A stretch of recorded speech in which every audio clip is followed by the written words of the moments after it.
नमस्कार. आपण सगळेच MSCIT करतोय आणि प्रोजेक्ट प्रेझेंटेशनची वेळ आली की थोडं टेन्शन येतच. पण थांबा, आज आपण एका अशा टूलबद्दल बोलणार आहोत जे अक्षरशः गेम चेंजर आहे. हो, मी पॉवर पॉइंट डिझायनरबद्दलच बोलतोय. हे आपलं काम इतकं सोपं करेल ना की विचारूच नका.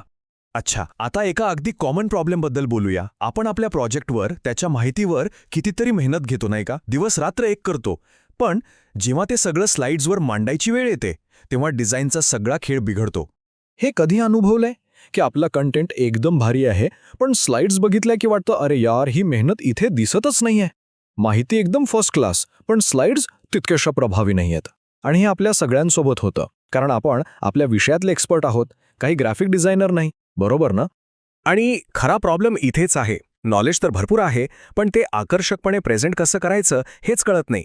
पण थांबा, काळजी करायचं काहीच कारण नाही, कारण याच प्रॉब्लेमवर एक जबरदस्त उपाय आहे, आणि तोच आपण आता बघणार आहोत.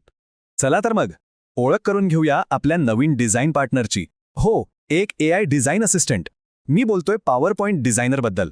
आणि हे ऐकून घ्या, हे फक्त एक साधं फीचर नाही आहे, तर आपल्यासारख्या स्टुडंटसाठी हा एक पर्सनल डिझाईन गुरुच आहे असं समजा. ओके, तर मग हा पॉवर पॉइंट डिझायनर आहे तरी काय? अगदी सोपं आहे.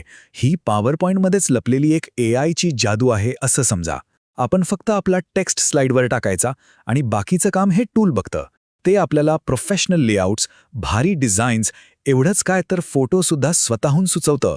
आणि याची पॉवर बघा, हे AI ऑटोमॅटिकली स्लाइड लेआउट्स बनवतं, एकदम स्मार्ट डिझाईन सजेशन्स देतं. फोटो कुठे आणि कसा ठेवायचा हे पण तेच ठरवतं. आणि प्रोफेशनल थीम्स तर आहेतच. म्हणजे काय तर डिझाईनचं जे डोकं खाणारं काम आहे ना, ते सगळं संपलं. ठीक आहे, थिअरी खूप झाली. आता बघूया हे प्रत्यक्षात काम कसं करतं. म्हणजे एका साध्या टेक्स्टला एका प्रोफेशनल स्लाइडमध्ये बदलण्याचा हा प्रवास आहे ना, तो खरंच खूप सोपा आणि इंटरेस्टिंग आहे. मी म्हटलं होतो ना, जादू ती आता बघायला मिळेल.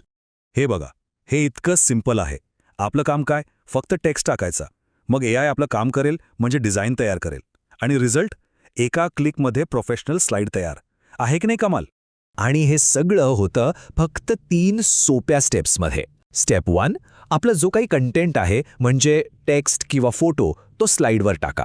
स्टेप 2, लगेच राईट साईडला डिझायनर पॅनेल स्वतःहून ओपन होईल. आणि स्टेप 3, तिथल्या ऑप्शन्समधून आपल्याला जे डिझाईन आवडेल ते फक्त सिलेक्ट करा. बस, काम झालं. ओके, आता थेट मुद्द्यावर येऊया. आपल्या MSCIT प्रोजेक्टवर ह्या टूलचा वापर करून आपण आपलं प्रेझेंटेशन कसं एकदम टॉप क्लास बनवू शकतो आणि चांगले मार्क्स कसे मिळवू शकतो ते बघूया. तर याचा फायदा कसा घ्यायचा? सगळ्यात पहिलं, आपल्या MSCIT प्रोजेक्टसाठी एकदम आकर्षक प्रेझेंटेशन्स तयार करता येतात. दुसरं, कॉलेजमधल्या सेमिनार किंवा क्लाससाठी अगदी काही मिनिटात स्लाइड्स रेडी होतात. आणि तिसरं, जे मला सगळ्यात भारी वाटतं, आपल्या जुन्या बोरिंग प्रेझेंटेशन्सना सुद्धा एका झटक्यात नवीन प्रोफेशनल लुक देता यायचं. पण एक मिनिट थांबा, याचा खरा फायदा फक्त सुंदर स्लाइड्स पुरता नाही आहे.